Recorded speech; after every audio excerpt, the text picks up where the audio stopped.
السلام علیکم لسنرز، آج جو میں ناول ریڈ کرنے جا رہی ہوں وہ ہے بن مانگی دعا، جو کہ تحریر ہے عفت سحر طاہر کی۔ چلیے شروع کرتے ہیں اس کی قسط نمبر 7۔ ابیہا کا رونا، اس کے بعد ہسٹری انداز میں چیخنا چلانا اور چلاتے ہی جانا۔ اس سب پر حواس باختہ تو اپنے ہوتے ہیں، ماما تو گاگ شکاری تھی۔ بیٹھی سگریٹ کے کش لگاتی رہی، رو رو کر اس نے آنکھیں سجا لی، چیخ چیخ کر گلا بیٹھ گیا۔ وہ پارلر نہ گئی تو ماما نے گھر میں پارلر والی بلوا لی تھی۔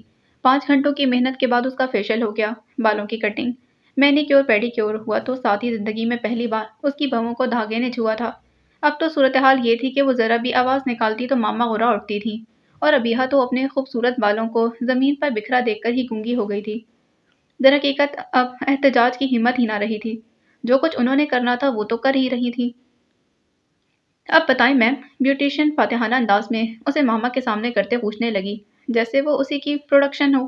ان کے ہونٹوں پر مسکراہٹ پھیل گئی۔ ویری گڈ، وہ سب یقیناً ایک ہی تھالی کے چٹے بٹے تھے۔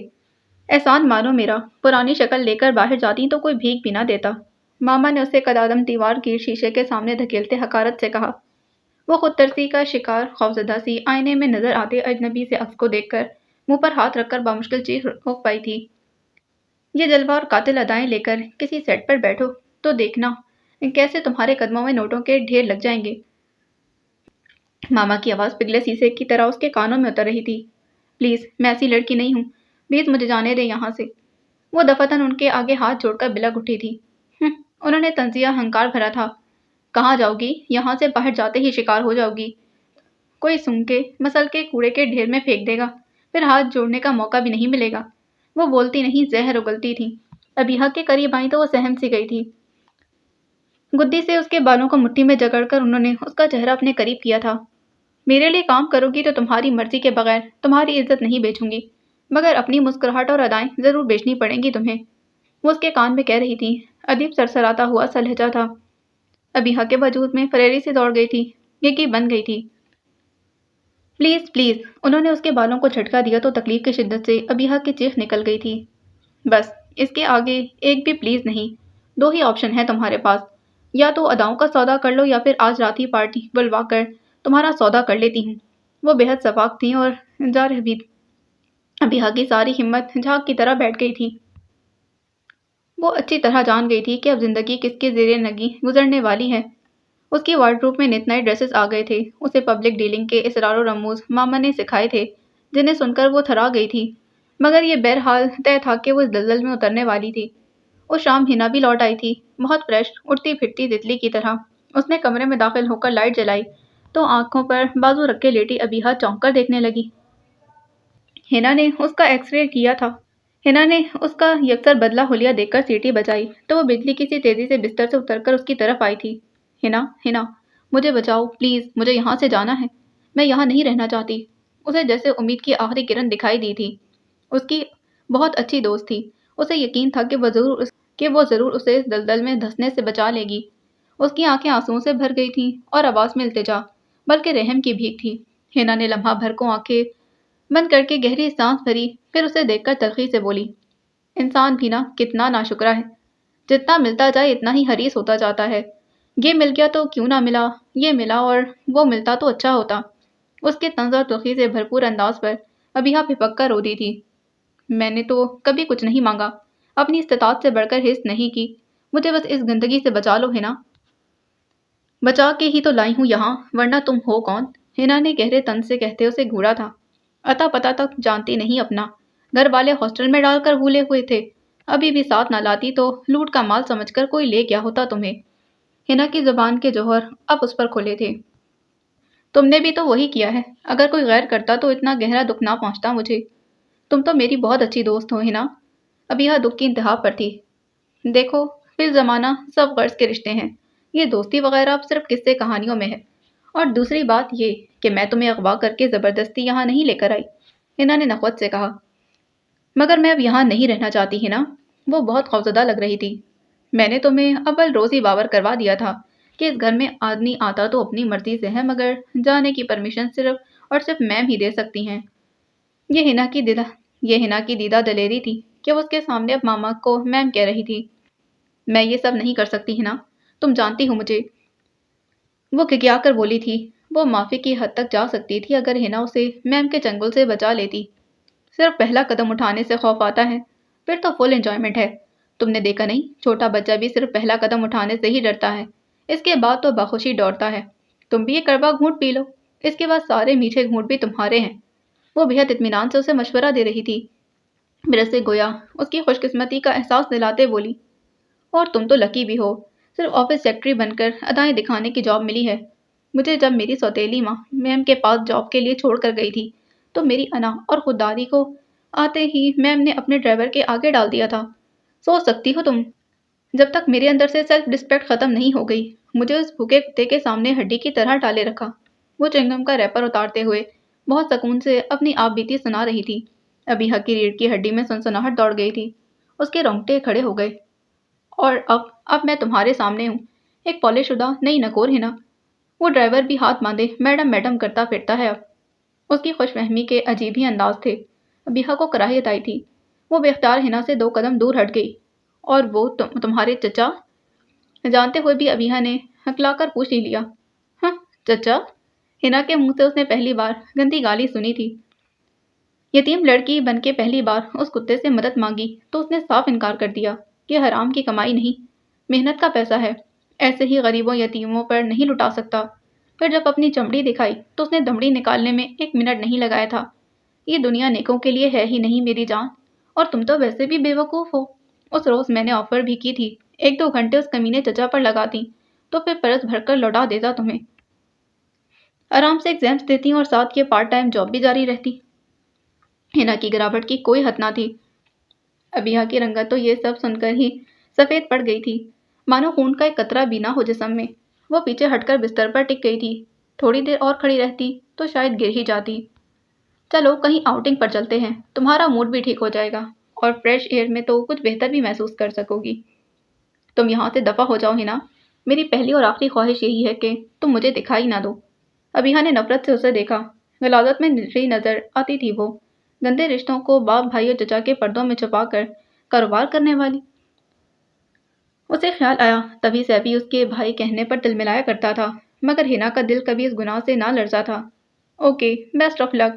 ویسے بھی یہ جگہ دوستیاں نبھانے کے لیے نہیں ہے، اور میری جو ڈیوٹی تھی وہ تو میں پوری کر چکی۔ وہ شانے اچکا کر اطمینان سے کہتی چلی گئی تو وہ خود کو پوری طرح بے بس محسوس کرتے ہوئے پھوٹ پھوٹ کر رونے لگی تھی۔ کیا کر رہے ہو؟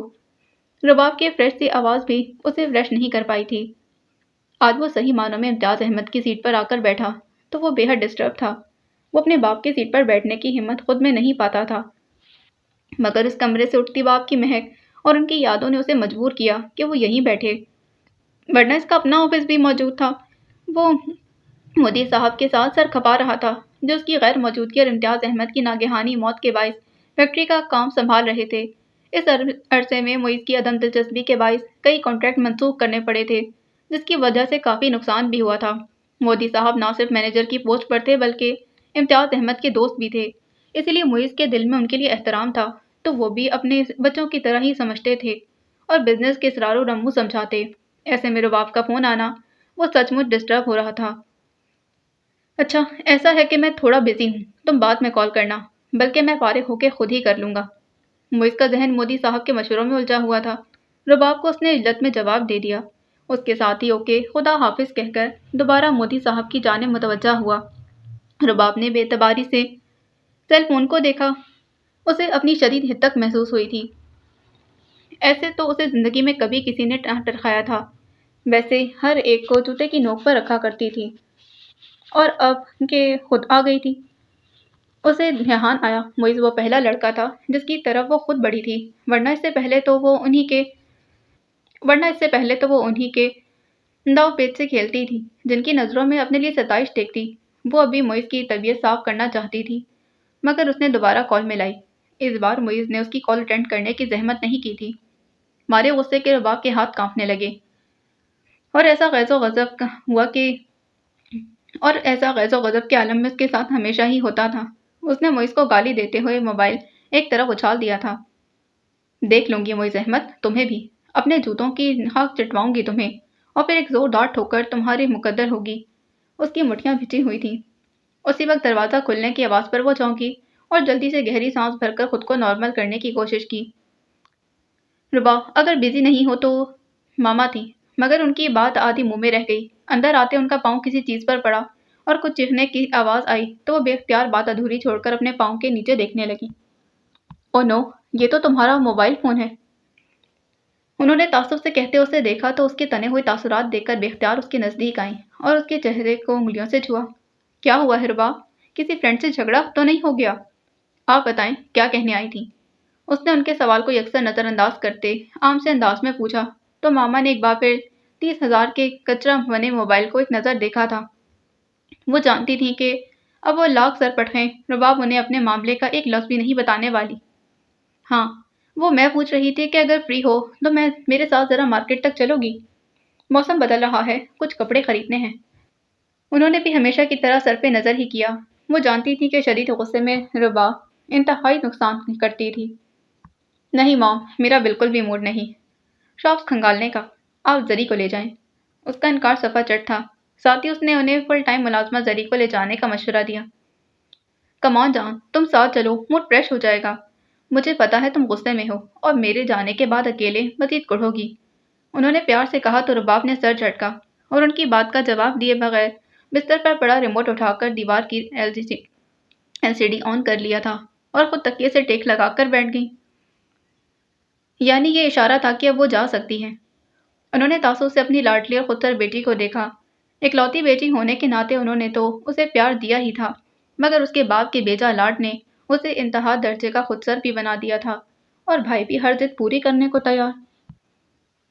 وہ گہری سانس بھرتی باہر نکل گئی۔ رباب یک ٹک اسکرین کو دیکھ رہی تھی، مگر اس کا دماغ کہیں اور اڑانے بھر رہا تھا۔ اون نے اسے اپنی طرف کھینچا تو اس ناگہانی آفت پر وہ شردہ رہ گئی اور ابھی سنبھل بھی نہ پائی تھی کہ دروازہ کھٹکھٹایا جانے لگا۔ اون نے بے اختیار اس کے لبوں پر انگلی رکھتے خاموش رہنے کو کہا اور وہ جو ساری افطار پر ابھی تک حواس باختہ سی کھڑی تھی، کرنٹ کھا کر پیچھے ہٹی۔ اون، باہر سے ماموں جان کی آواز پر ثانیہ کو مزید جھٹکا لگا تھا۔ اسے یک بار کی احساس ہوا کہ وہ کیا سنگین غلطی کر بیٹھی ہے۔ سو گئے ہو کیا؟ فائل لانے کو کہا تھا تم سے، وہ اونچی آواز میں پوچھ رہے تھے۔ اون نے ہاتھ میں تھامی فائل ثانیہ کے سامنے لہرا کر وہ یہ سارا معاملہ بتایا تھا۔ یہی لے کر جا رہا تھا کہ تمہارا نزول ہو گیا، سرگوشی میں کہا تو ثانیہ نے دانت پیس کر دھیمی آواز میں کہا، دروازہ کھولو۔ کھول دیتا ہوں، مگر پھر باہر والوں کو تم ہی صفائیاں پیش کرنا کہ آدھی رات کو میرے کمرے میں کیا کر رہی تھی، اوپر سے دروازہ بھی لاکڈ۔ شرارت سے کہہ کر بڑی فرما برداری سے دروازے کی طرف بڑھا جیسے ابھی کے ابھی لاک کھولنے کا ارادہ ہو۔ ثانیہ نے گڑبڑا کر اس کا ہاتھ تھام کر اسے روک دیا۔ ان کے ہونٹوں پر مسکراہٹ پھیل گئی تو جھنجھلا کر ثانیہ نے اس کا ہاتھ جھٹکا۔ ماموں جان کے دور جاتے قدموں کی آواز آئی تو ثانیہ نے گہری سانس بھر کر فوراً دروازے کی طرف پیش قدمی کی، مگر اون فی الفور اس کی راہ میں استادہ ہو گیا۔ اس بدتمیزی کا مطلب؟ وہ تلملائی مگر اون بڑے موڈ میں تھا۔ اور اب میں تمہاری اس ادا کو کیا سمجھوں؟ میں صرف تمہاری معافی والے ڈرامے کا پوچھنے آئی تھی اور بس۔ وہ تلخ تھی، خالص چاکلیٹ کی طرح کڑوی، جبکہ اسے اپنے کمرے میں یوں تنہا اپنے مقابل پا کر اون یا یوں شوق ہوئے جا رہے تھے۔ تو کیا اب ساری عمر معاف نہیں کرو گی؟ بڑے لاڈ سے پوچھا، نظر بڑی فرصت سے اس کے چہرے کا طواف کر رہی تھی۔ پہلی بات تو یہ کہ مجھے یوں فضول مردوں کی طرح مت گھوڑو۔ اس نے اون کی نظروں کے ارتکاز کو محسوس کرتے ہوئے جھنجھلا کر گشتے شہادت اٹھا کر کہا تو وہ ہنسنے لگا، اسٹوپڈ بیوی ہو تم میری۔ مگر ثانیہ کے ہونٹوں پر ہلکی سی مسکراہٹ بھی نہ آئی تھی اور نہ ہی چہرے پر کوئی افسانوی لالی پھیلی تھی۔ اس کے برعکس اس نے خشک انداز میں اون کی تصحیح کی، بیوی نہیں منکوہا۔ مائنڈ یو بیوی عالمہ فاضلہ، ایک نامحرم لڑکی سے بیوی بننے کے درمیان نکاح ہی کا رشتہ ہوتا ہے جو الحمدللہ ہمارے درمیان موجود ہے۔ ان کا لہجہ ہلکا پھلکا سا تھا۔ ثانیہ نے بمشکل خود کو ٹھنڈا رکھا، ورنہ جواب تو بہت اعلیٰ تھے اس کے پاس۔ دیکھو، یہ ڈرامے بازی چھوڑ دو، تم سب کے درمیان کمزور مردوں کی طرح مجھ سے معافی مانگو گے؟ وہ اس مجنوں کے جانشین کو کسی بھی طور پر اس عمل سے باز رکھنا چاہتی تھی جس کا انعام اسے ثانیہ کی رخصتی کی شکل میں ملنا تھا، سو لہجے کو ذرا دھیما رکھا۔ انہوں نے مسکراہٹ دبائی اور بھول پن سے بولا، تو پھر طاقتور مردوں کی طرح ابھی اکیلے میں ہی مانگ لیتا ہوں۔ دیکھو اون، وہ شعلہ بار نظروں سے اسے دیکھتی کچھ کہنے لگی تو وہ ٹوک گیا، ابھی تو کہہ رہی تھی کہ مت دیکھو اور ابھی فرمائش کر رہی ہو کہ دیکھوں؟ تم بھی نا بہت ہی بیوی ہو۔ ثانیہ کا جی چاہا کوئی شے اٹھا کر اپنے ہی سر پر دے ماری، اس جیسی سنجیدہ فطرت کی مالک لڑکی کے لیے اون کا یہ رویہ بہت غیر سنجیدہ تھا۔ مجھے غصہ مت دلاؤ اون، بے اختیار ہی غصے کی لالی لیے وہ قدرے اونچی آواز میں بولی۔ کچھ بے بسی کا بھی شکار تھی۔ اس نے اون کا کچھ اور ہی تصور اپنے ذہن میں بنا رکھا تھا، مگر ادھر تو مسلسل ایک جلد بازی اور جذباتی نظر باز ثانیہ کے خیال میں قسم کے اون عباس سے پالا پڑا تھا۔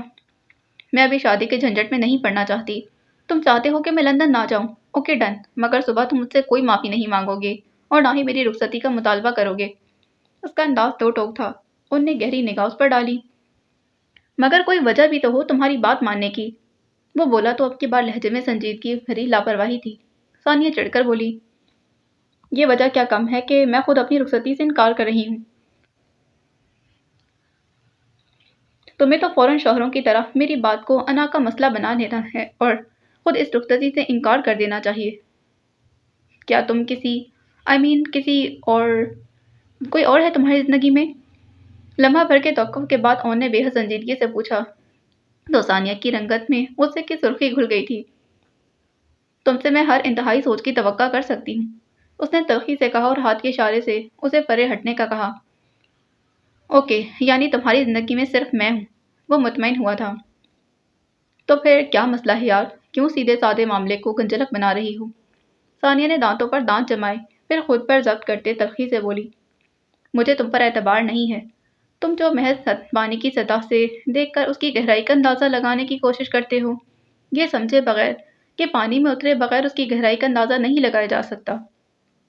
وہ اسے ہاتھ سے دھکیل کر دروازے کی طرف بڑھی تھی تو اون اس کا وہی ہاتھ اپنے ہاتھ کی گرفت میں لے چکا تھا۔ ثانیہ بے اختیار پلٹی تو اسے اپنے مد مقابل پایا تھا۔ اس کے ملبوس سے اٹھتی گہری دلکش خوشبو اس کے نتنوں میں گھسی چلی جاتی۔ چلو مان لیا میں نے بے وقوفی کی تھی، مگر اب میں پانی میں اتر کر اس کی گہرائی سے ماپنا چاہتا ہوں تو تم کیوں راستے میں رکاوٹیں ڈال رہی ہو؟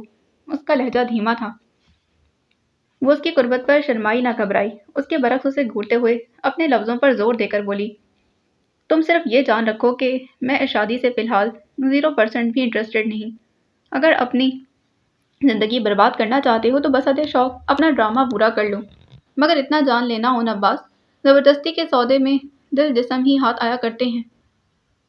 اپنا ہاتھ کھینچتے اس نے نوب گھما کر لاک کھولا اور دروازہ کھول کر چلی گئی۔ بات کچھ بھی نہ تھی۔ اون نے اگر پہلے شادی سے انکار کیا تو بعد میں برضا اور رغبت مان بھی گیا تھا، مگر ثانیہ نے شاید اس بات کو اپنی انا کا مسئلہ بنا لیا تھا۔ کوئی اور مرد ہوتا تو ثانیہ کی اس قدر خود سری پر 3 لفظ منہ پر دے مارتا، مگر ہائے، ادھر اون عباس تھا جس کا جگر عشق کے تیر نے چھلنی کر دیا تھا اور وہ ہر قیمت پر علاج بھی اسی سے چاہتا تھا۔ ابھی بھی وہ وہیں کھڑا سنجیدگی سے ثانیہ کے لفظوں پر غور کر رہا تھا، اور صبح اپنے اور ثانیہ کے والدین کے سامنے جب وہ پیش ہوا تو اس نے بڑی سنجیدگی سے صاف گوئی کا مظاہرہ کیا۔ میں ثانیہ کی خوشی میں خوش ہوں، اگر وہ فی الحال رخصتی نہیں چاہتی تو نو پرابلم۔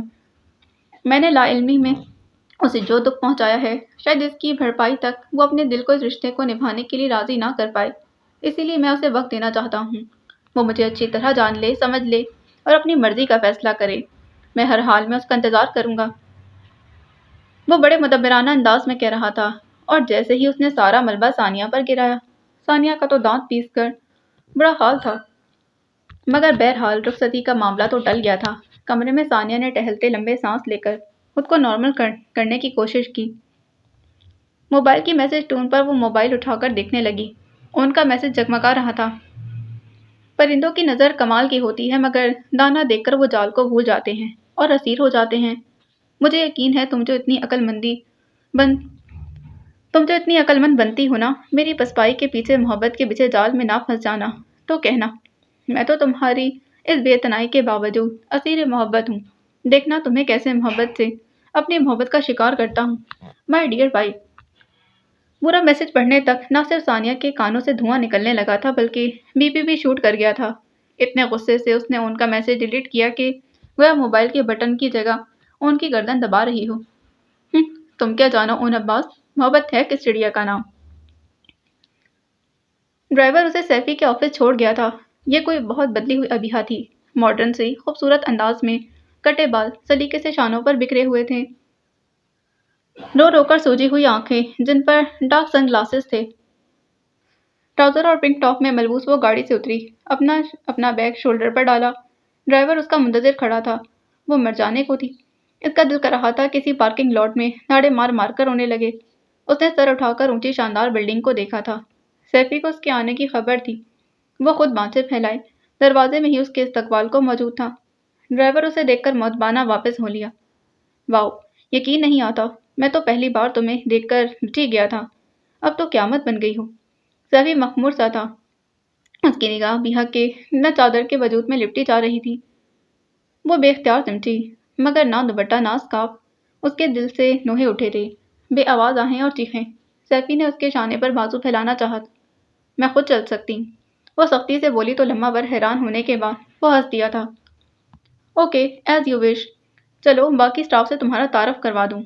اسے یقیناً میم کی طرف سے ہدایت مل چکی تھی، تبھی وہ حد میں ہی رہا۔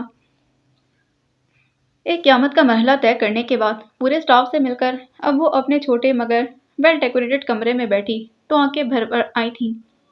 اس نے گلاسز اتار کر ٹشو سے تھپتھپا کر آنکھیں خشک کی اور گہری سانس بھرتی خود کو نارمل کرنے لگی۔ پچھلے 1 ماہ میں وہ میم کی اصلیت کے ساتھ ساتھ یہ بھی جان چکی تھی کہ محض رونے سے کچھ بھی بدلنے والا نہیں۔ اللہ کی ذات کے بعد اگر اسے یہاں کوئی بچا سکتا تھا تو خود اس کی اپنی ہمت اور ہوشیاری ہی ہو سکتی تھی۔ اور اب وہ جو ہو رہا تھا اس پر ماتم کناں ہونے کے بجائے کوئی لائے عمل طے کرنا چاہتی تھی جس پر عمل کر کے وہ خود کو اس زلزل سے مزید پھنسنے سے بچا سکے۔ رباب کی طبیعت کی خرابی کا سن کر زارا اس کی عیادت کو آئی تو اسے گمسم پایا تھا۔ اب تم ہی پوچھو اس سے، کیا مسئلہ ہے اس کے ساتھ؟ جب بھی مزاج کے خلاف کوئی بات ہو جائے تو یہ یوں ہی ڈپریشن کا شکار ہو جاتی ہے۔ ماما نے اسے رباب کے متعلق بتایا۔ وہ محض سر ہلا کر اس کے کمرے میں آئی تو رباب نے اسے پہلی بار اپنے گھر میں دیکھ کر کسی حیرت یا خوشی کا اظہار نہیں کیا تھا، بس وہی ہیلو کے جواب میں روایتی سا ہے۔ کیا ہوا رباب، طبیعت تو ٹھیک ہے تمہاری؟ زارا نے پیار سے پوچھا۔ سفیر احسن کی لاڈلی بہن ہے، وہ بھی بہت ناز نخرے دیکھتی تھی۔ رباب نے لمحہ بھر کو کچھ سوچا، پھر منہ بسور کر بولی، میرا دل تو بہت دکھا ہوا ہے زارا۔ زارا بے ساختہ مسکراتے اس کے پاس بیٹھ گئی۔ کس نے اتنی جرأت کی رباب احسن کا دل دکھانے کی؟ رباب نے اسے دیکھا تھا۔ تمہیں بتا دوں مگر تم بھی کچھ نہ کر سکو گی۔ میں سفیر احسن کی سسٹر کے لیے اپنی پوری کوشش کرنا چاہتی ہوں، زارا نے نرمی سے کہا۔ معیز احمد، رباب کے ہونٹوں سے نکلنے والے نام نے زارا کو جھٹکا لگا دیا تھا۔ وہ بہت ظالم شخص ہے، ایک تو فون پر میرے ساتھ روڈ بیہیو کیا اور دوسرا اس کے بعد میری کوئی کال اٹینڈ نہیں کی اور وعدے کے باوجود کال بیک نہیں کی۔ وہ بہت معصومیت سے کہہ رہی تھی۔ زارا کو اس پر بے ساختہ پیار آیا۔ ہاں، یہ بندہ میرے چارج کی حدود میں آتا ہے، اس کا تو میں کورٹ مارشل بھی کروا سکتی ہوں۔ وہ مسکرا کر بولی تو رباب نے خوش ہو کر اس کا ہاتھ تھاما تھا۔ سچی؟ آف کورس، تم دیکھنا سب ٹھیک ہو جائے گا۔ میرے خیال میں فیکٹری کے معاملات کی وجہ سے کچھ مس انڈرسٹینڈنگز ہو گئی ہیں۔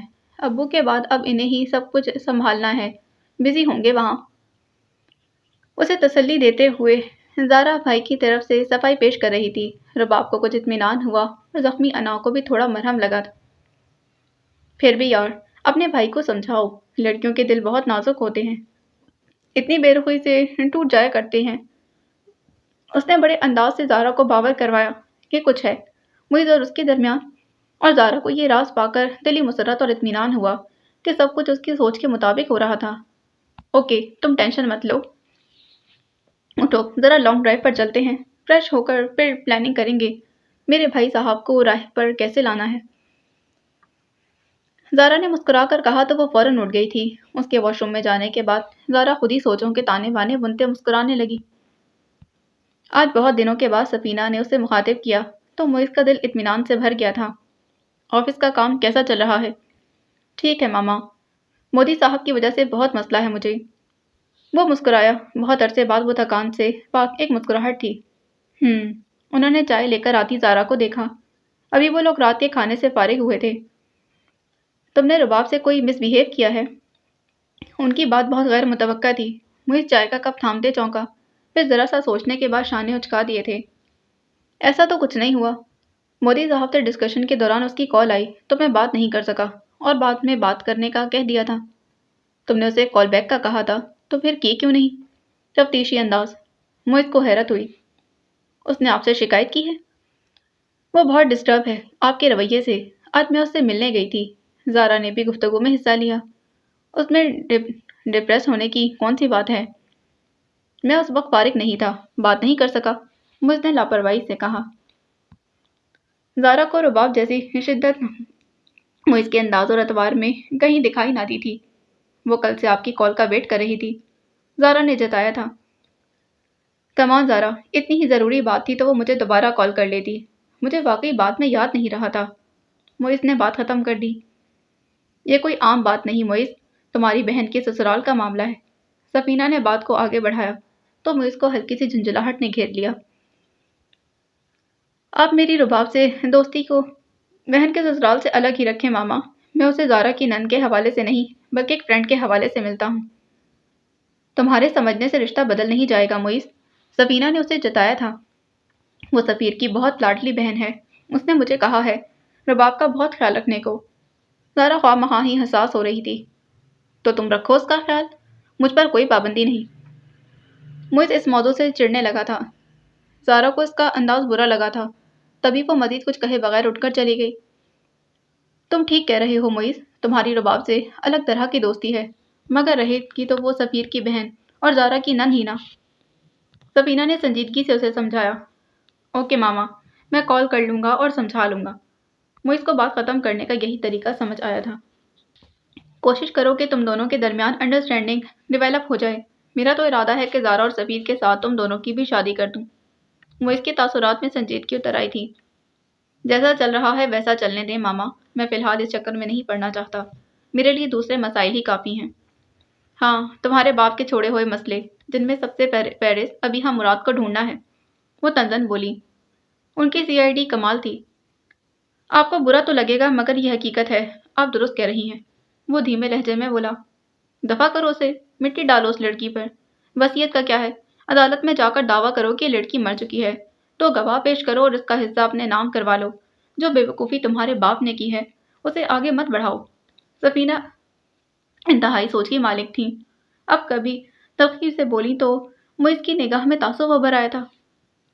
وہ ابو کی وصیت ہے ماما، اور دنیا کی عدالت میں تو شاید جھوٹ چل ہی جائے، مگر کیا روزے قیامت اللہ کی عدالت میں بول پاؤں گا کہ اس جائیداد پر میرا حق تھا؟ سفینہ لمحے بھر کو چپ ہوئی، پھر مولدانہ انداز میں بولی، لیکن اگر مرنے والا اپنے بچوں کی حق تلفی ہوتے ہوئے کسی اور کے نام جائیداد کر دے تو اسلام ہمیں اجازت دیتا ہے، ہم اسے چیلنج کر سکتے ہیں۔ ابو نے کسی کی بھی حق تلفی نہیں کی ہے ماما، یہ آپ اچھی طرح جانتی ہیں۔ کاروبار ہم دونوں بھائیوں کے نام ہے، گلبرگ کا پلاٹ آپ کے نام ہے، آپ کے اور زارا کے لیے بینک میں اکاؤنٹ الگ موجود ہے، اور یہ اتنا شاندار گھر ہمارا اپنا ہے۔ موئز کو مرے ہوئے باپ کے لیے ماں کا انداز اچھا نہیں لگا تھا، مگر بہرحال وہ نرمی سے بولا۔ اور اس منحوس کا کیا کہو گے جس کے نام 50 لاکھ چھوڑے ہیں تمہارے باپ نے؟ مہینے کا 10,000 الگ ہے، اس گھر میں بھی حصے داری دے ڈالی ہے، اور تمہاری نظر میں کوئی حق تلفی نہیں ہوئی کسی کی؟ سفینہ بھڑک اٹھی تھی۔ بمشکل انیکسی ہی اس کے حصے میں آتی ہے ماما، آپ ٹینشن مت لیں، ویسے بھی وہ بالکل لاپتہ ہو چکی ہے، نہ تو ہمارے کانٹیکٹس میں ہے اور نہ ہی اس کے ہاسٹل اور کالج سے اس کا پتہ چل سکا ہے۔ موئز نے ان کے غصے کو دیکھتے فی الفور مفاہمت کی راہ اپنائی تھی۔ مر جائے، اللہ کرے مر جائے کہیں، پہلے اس کی ماں نے میری زندگی خراب کی اور اس منحوس کی زندگی میں آئے میرا شوہر چل بسا، خدا نہ کرے کبھی اس کے منحوس قدم میرے گھر میں پڑیں۔ سفینہ بددعاؤں پر اتر آئی تھی، پھر رک کر اسے گھورا۔ اور تم اس کا پتہ کرتے پھر رہے ہو ہر جگہ؟ مجبوری ہے ماما، ایسے تو ساری عمر اسے جان نہیں چھوٹ سکے گی۔ میں بھی اس معاملے کو ختم کرنا چاہتا ہوں۔ موئز نے سچ بتا دیا تھا۔ اور اس خط میں امتیاز نے کیا لکھا تھا؟ سفینہ کے دل میں وہ خط پھانس کی طرح گڑا ہوا تھا، جسے موئز نے کسی کو دیکھنے بھی نہیں دیا تھا۔ پہلے تو سفینہ اس سے ناراض تھی، اسی لیے نہیں پوچھا، مگر اب جب کہ وہ اس سے بات چیت شروع کر چکی تھی تو اسے پوچھ ہی لیا۔ موئز چپ ہو گیا تھا، کندھوں پر رکھا بوجھ بہت محسوس ہونے لگا تھا۔ وہ ہر حال میں ابیحہ کو اس گھر میں لانے کے خواہش مند تھے ماما، اور انہوں نے مجھے اس بات کا پابند بنا دیا ہے۔ ارے ہٹو، پابند بنا دیا ہے، مر کھپ گئی، جان چھوٹ گئی ہماری۔ تمہارے باپ کی آنکھوں پر تو سہیلیہ کی عشق کی پٹی بندھی تھی، سہیلیہ کی بیٹی اسی جیسی ہوگی،